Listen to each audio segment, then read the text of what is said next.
Според наше мислење, граѓанската опција за Македонија водеше една извонредно позитивна кампања, во која што сите работи, сите недостатоци во Република Македонија ги ословуваше со вистинските зборови.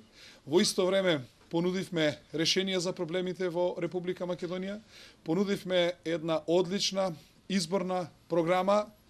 Задоволни сме од сработеното со нашата медиумска презентација, со работата на терен од страна на нашите членови, симпатизери, од поддршката на коалиционите партнери и нормално од постигнатиот резултат од гласовите. Не сме задоволни, сметаме дека граѓанската опција за Македонија заслужува и повеќе, но очигледно дека како нова сила на политичката сцена треба малку и повеќе време. Очекуваме дека натаму ќе се наметнеме кај граѓаните на Република Македонија.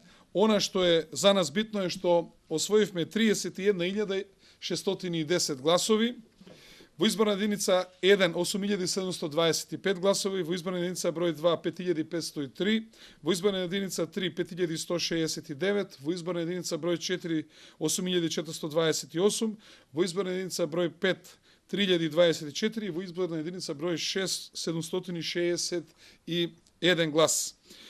Коалицијата Гром го освои и својот прв пратеник, тоа е господинот Чедомир Саздовски во изборната единица број 1. Со ова Гром станува и парламентарна партија, со ова значи имаме и нова сила во парламентот. Во исто време се бориме и за вториот пратеник во изборна единица број 4, каде што е господинот Панчо Минов. Јас се надевам дека и тамо ќе биде можно да граѓанската опција за Македонија го освои и вториот пратеник. Сакаме да кажеме дека ќе ги поддржуваме сите добри работи што ќе ги прави владата на Република Македонија. Во исто време се она што нема да биде во интерес на граѓаните, одговорно тврдиме дека граѓанската опција за Македонија ќе се спротивстава, но во исто време ќе нуди решенија.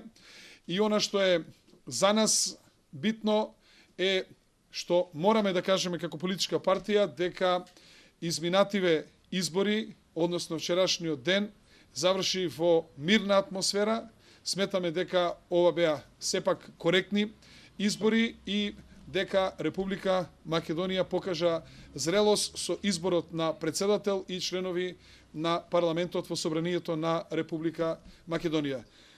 На крајот сакаме да им се заблагодариме на сите граѓани, на сите симпатизери, членови кои што одработија на оваа изборна кампања и на сите оние кои што, им бевме симпатични во оваа изборна кампања, но сепак одлучија да го дадат гласот за некој друг или во самиот фотофиниш се премислија. Јас се надевам дека вината веројатно е кај нас, треба да се потрудиме за наредните избори да се наметнеме повеќе кај граѓаните на Република Македонија. Благодарам. Дали имате прашања?